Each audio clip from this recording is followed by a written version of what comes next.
Most people think lobbying is someone in an expensive suit who makes political donations to congressmen and senators in order to pass laws or repeal bills in order to either have the companies they represent keep making profits or to ensure longevity in their industry with record-breaking profits. But there is a whole ecosystem in lobbying that most people don't know about. A lobbyist's job is not just to convince elected officials, but to convince the mind of the general public. Because in the end of the day, if they only please the politicians, eventually those politicians will be voted out if they don't seem to be pleasing the voters who put them in office.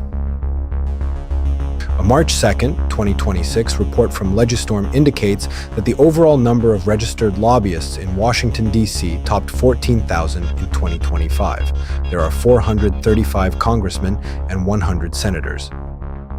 So with 535 voting members, that's roughly 26 lobbyists per member. Granted, each industry needs a lobbyist to represent itself. Private and public companies need their fair share as well in being represented. Most lobbyists are lawyers, and if you ask them why the United States is the greatest country in the world, the answer isn't freedom, it's not the amendments, economic opportunity, none of that BS. The United States is the greatest country in the world because of its endless appeal system. While a case appeals, lobbyists can push lawmakers to change underlying laws/regulations, for example, lobbying Congress to amend statutes mid-appeal, like in environmental or antitrust cases. This parallel track lets them shape outcomes indirectly. Imagine a revolving door of profits. Lawyers cycle between government, the Department of Justice, and courts. Appeals create demand for their insider knowledge. Knowing how to stall via procedural appeals benefits clients like Big Tech or Pharma. The system fuels a $3.5 billion plus annual lobbying industry. 2025 spend hit record highs. Delays allow more time to mobilize PACs, donations, and grassroots campaigns, turning potential losses into wins. In short, this system embodies due process on steroids. Some call it a playground for the super rich, benefiting lobbyists by turning justice into a marathon where deep pockets and their influence win. If that's greatness, it's the kind that keeps DC's pockets happy. Now that's just a scratch on the surface of DC's side of things. Let's just scratch the surface on how lobbyists can influence the public's perception. An easy example is cigarettes. Big tobacco for years influenced cigarettes into minds of people, especially the youth of America, even though we all know that cigarettes are bad for our health. And when in the early 2000s, the American government came crashing down on big tobacco companies, lobbyists shifted into brainwashing the general public mind into normalizing smoking again after a huge decline in sales and hefty fines and regulations. They turned to Hollywood to do their dirty work for them.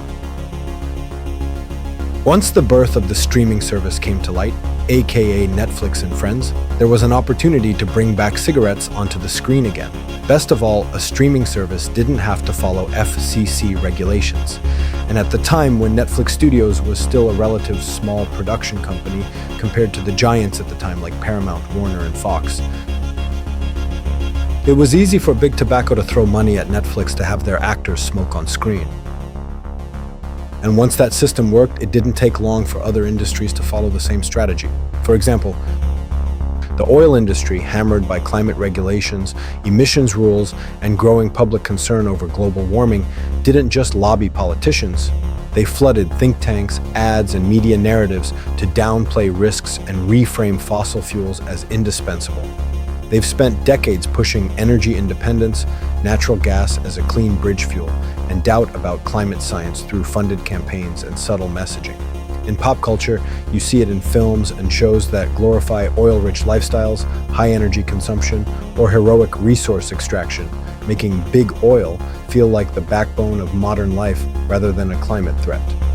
This cultural embedding keeps voters from demanding aggressive change, giving politicians cover to stall real reforms. And that was just another example, but countless industries followed suit like Big Pharma, the military-industrial complex Big Tech, and the list goes on.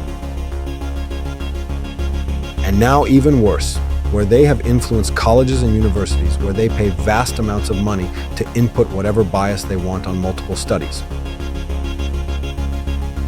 They bring scientists and professors from all over the world to persuade the direction of multiple studies just to have an influence on a meta-analysis.